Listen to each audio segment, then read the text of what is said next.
வச்சிருக்கிறது. அப்படிங்கும் போது இந்தியா பிளாக் எப்படி வலுவா இருக்கும்? இந்த கேள்வியை நாங்க எழுப்பினோம். எங்க கட்சியிலிருந்து ஒருத்தர் வந்து திமுகவில் சேர்த்துட்டாங்கிறதுக்காக நாங்க திமுகவுக்கு எதிராக பேசல. ஏன்னா அந்த இடத்துல எனக்கு என்னுடைய பார்வை நேஷனல் பெர்ஸ்பெக்டிவ், ஒரு தேசிய அளவிலான பார்வையிலிருந்து நான் அந்த கருத்தை சொல்றேன். ஏன் தனிப்பட்ட முறையை நாங்க என்னுடைய பாதிப்பை நாங்க மனசுல வச்சுக்கல. தமிழ்நாட்டை மட்டும் நான் மனசுல வச்சுட்டு பேசல, விடுதலை சிறுத்தையில் மட்டும் மனசுல வச்சுட்டு பேசல. தேசிய அளவில் பிஜேபிக்கு எதிரான ஒரு அணியை கட்டணும். அந்த அணியில திமுகவும் இருக்கணும், தாவேக்காவும் இருக்கணும். அதுதான் என்னுடைய பார்வை. இதை தமிழ்நாட்டு அரசியல்வாதிகளால புரிஞ்சிக்க முடியாது, ஊடகவியலாளர்களால் புரிஞ்சிக்க முடியாது. இவர் என்ன குழப்பறாரும்பாங்க.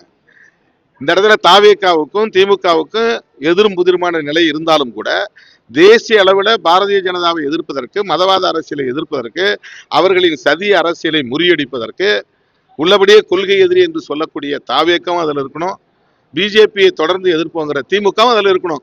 இது என்னுடைய கருத்து. இதை நான் சொன்னா திருமாவளவனுக்கு என்ன ஆச்சுன்னு கேட்பாங்க.